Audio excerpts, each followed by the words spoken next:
जय श्री कृष्ण मित्रों, स्वागत है आपका हमारे YouTube चैनल गीता ज्ञान सीरीज में। सबसे पहले आप सभी भक्तों को श्री कृष्ण जन्माष्टमी की हार्दिक शुभकामनाएं। आज हम सुनेंगे भगवान श्री कृष्ण के प्रकाट्य की पावन कथा, जो हर भक्त के हृदय में भक्ति और प्रेम का संचार करती है। कथा प्रारंभ करते हैं। बहुत समय पहले मथुरा नगरी में कंस नाम का एक अत्याचारी राजा राज करता था। वह अपनी बहन देवकी से बहुत प्रेम करता था। जब देवकी का विवाह वसुदेव जी के साथ हुआ तो कंस स्वयं उन्हें रथ में बैठाकर विदा करने निकला। लेकिन जैसे ही वे चले, आकाशवाणी हुई, हे कंस, जिस बहन को तू इतने प्रेम से विदा कर रहा है, उसी का 8वां पुत्र तेरा काल बनेगा। यह सुनकर कंस क्रोधित हो उठा और देवकी को मारने के लिए तलवार उठाई। तभी वसुदेव जी ने कहा, हे राजन, आप चिंता न करें, मैं आपके हाथों में देवकी से जन्मे हर संतान को सौंप दूंगा। कंस ने वचन लेकर देवकी और वसुदेव को कारागार में कैद कर दिया। समय बीतता गया और जैसे जैसे देवकी के बच्चे होते, कंस उन्हें निर्दयता से मार देता। जब देवकी के गर्भ में 8वीं संतान आई, उस समय चारों ओर अद्भुत वातावरण हो गया। आधी रात का समय था।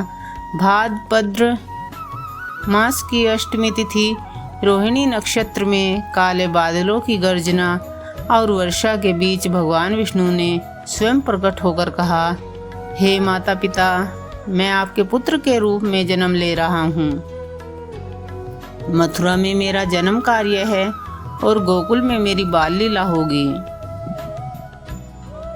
उन्होंने फिर शिशु का रूप धारण कर लिया।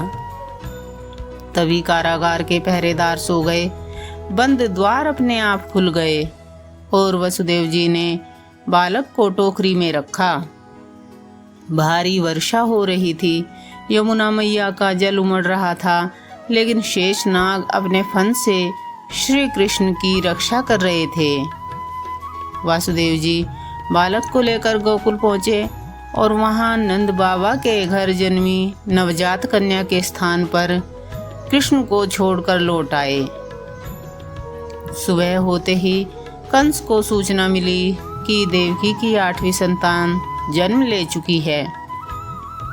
जब कंस ने उस कन्या को मारना चाहा तो वह आकाश में उड़कर 8 भुजा देवी के रूप में प्रकट हुई और बोली, अरे मूर्ख, तेरा काल तो गोकुल पहुंच चुका है।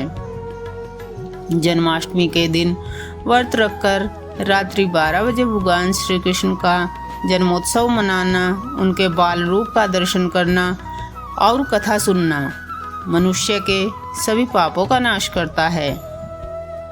यह व्रत भक्त को सुख, शांति, संतान सुख और मोक्ष प्रदान करता है। तो भक्तों, इस पावन रात्रि में हम सब मिलकर कान्हा का जन्मोत्सव मनाएं, झूला सजाएं, माखन मिश्री का भोग लगाएं और गाएं, नंद के आनंद भयो, जय कन्हैया लाल की। अगर आपको श्री कृष्ण जन्माष्टमी की यह कथा पसंद आई हो तो हमारे चैनल को लाइक करें, शेयर करें और सब्सक्राइब करना बिल्कुल ना भूलें। तो मिलते हैं एक नई कहानी के साथ। जय श्री कृष्ण।